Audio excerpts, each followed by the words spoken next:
Hello everyone. Today we are starting with our second chapter of geography, that is land, soil, water, natural vegetation and wildlife resources. Land resources. Land is the basic resources. It is used by human being for settlement, agriculture, transport and for other activities. Even most of the clothing requirements of man comes from land. About 95% of human food requirements are met from land. Land contributes only the 30% of the total area of the earth. Entire human population, more than 6 billion people, live today on land. Out of this total population, 90% of people live on 30% of the land area. The remaining 10% also live on land, but in extreme places like desert, mountains and cold region.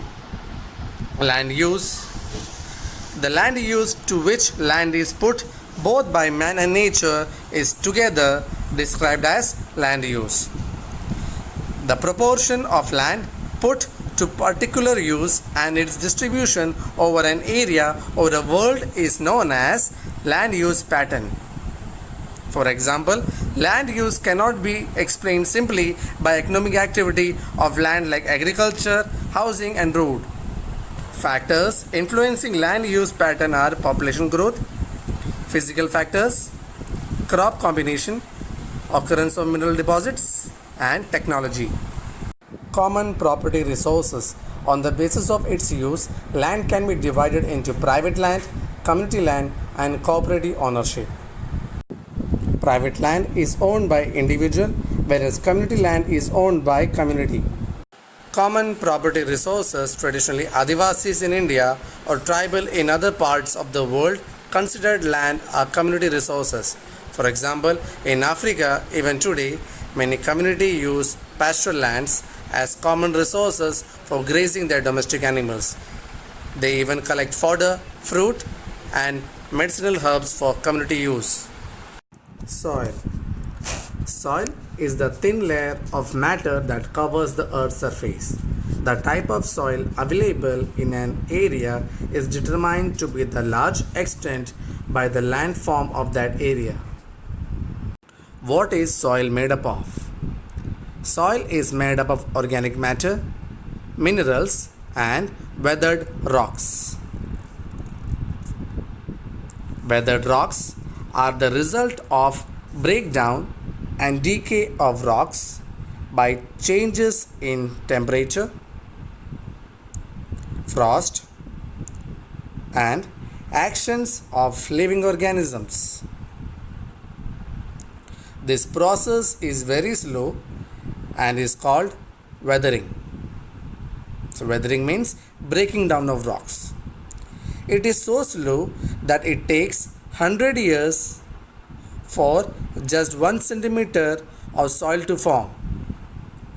During weathering, rocks particles get mixed with organic matter and minerals, which help to increase the fertility of soil. Thus, when minerals and organic matter are present in the right portions, the soil is said to be fertile. There are number of factors that affect the physical and chemical properties of soil in a landform. The primary factors are parent rock and climate in the area. The parent rock or the rock from which soil is formed influences its color, texture, chemical properties, mineral content and permeable. For example, black soil which we found in Deccan region of India is black in color, sticky and rich in calcium carbonate, lime and magnesium. It is known for its water holding capacities. All these properties can be attributed to basalt parent rock from which this of soil is formed. The second factor that determines soil formation is climate. Climatic conditions like temperature and rainfall determines the rate of weathering and the formation of humus.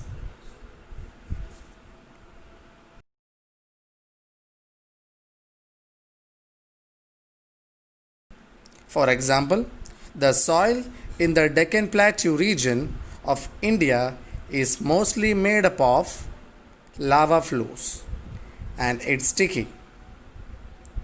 Since that region is very hot, the soil develops long cracks. This helps to ventilate the soil in the hot climate. Apart from parent rock and climatic conditions, the other factors that affect soil formation are relief, flora, fauna, and microorganisms, and time.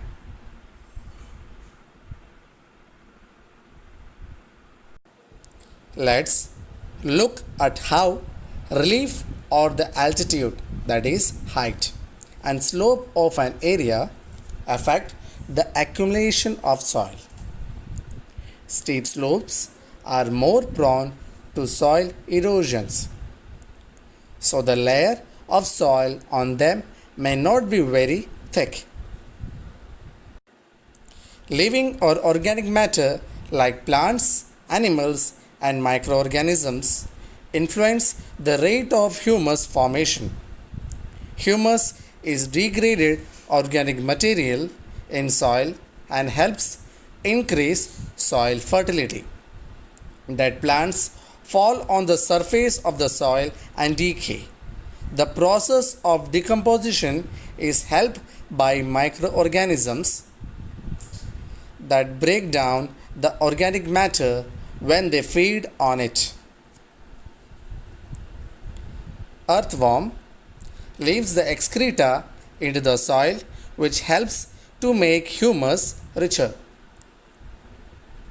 So, we talked about physical and chemical properties of soil as well as its fertilities.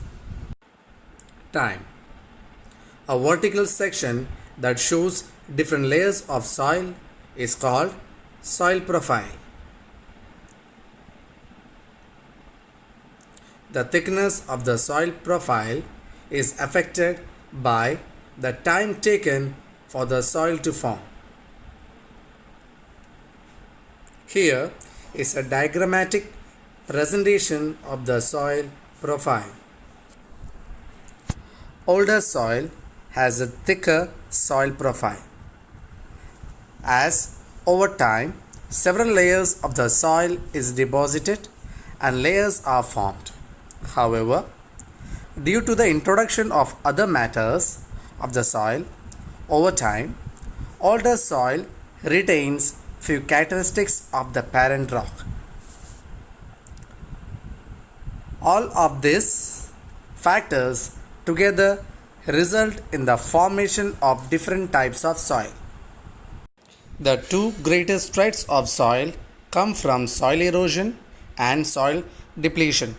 Factors which led to soil degradation are deforestation, overgrazing, use of chemical fertilizers, rainwash,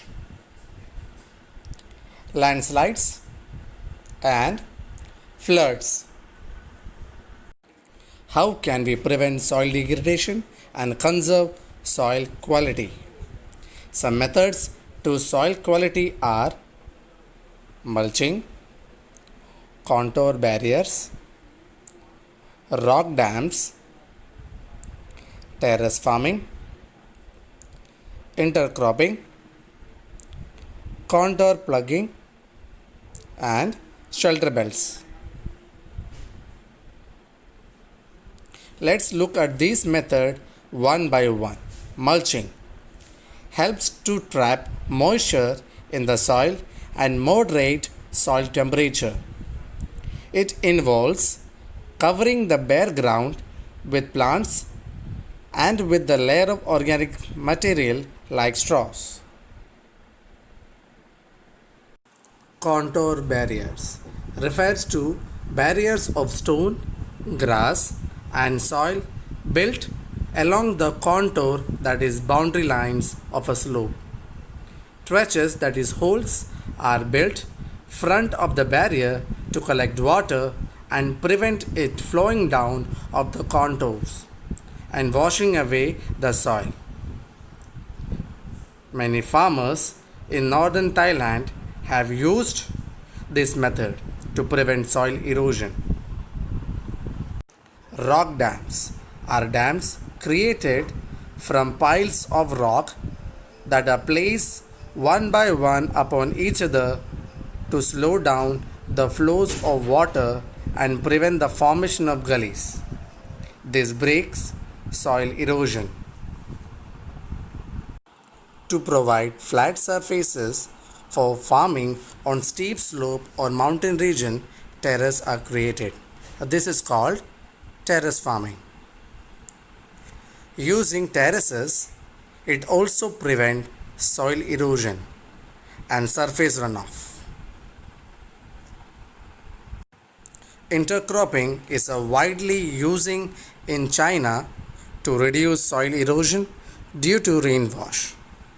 In this method, different crops are grown in alternate rows and plant seeds at different times.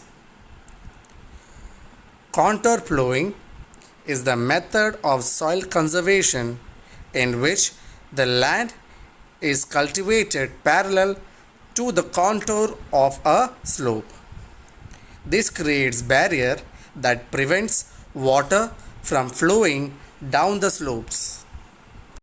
In coastal and dry areas, rows of trees are planted to control the movement of wind, thus protecting the soil being blown away. These rows of trees acts as a shelter belts. Shelter belts can be seen in those areas that are prone to fast winds like coastal region of Orissa in India.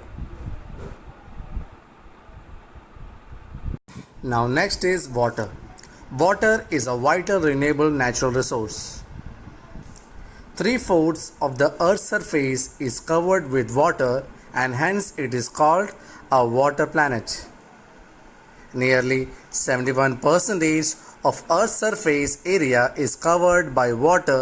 There are large water bodies like oceans, seas, lakes, and rivers. Water can neither be added nor subtracted from the earth. It moves from the earth to the air and back to the earth again through a process called the water cycle. The important uses of water are drinking, washing, cooking, agriculture, industries,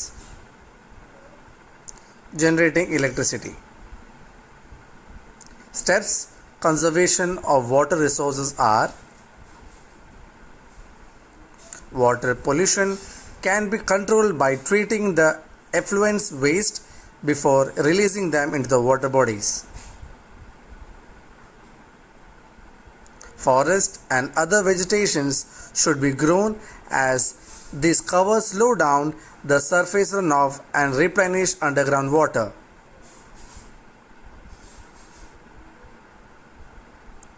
Rainwater harvesting is another method to save surface runoff. Water canals used for irrigating fields should be properly lined to minimize losses of water seepage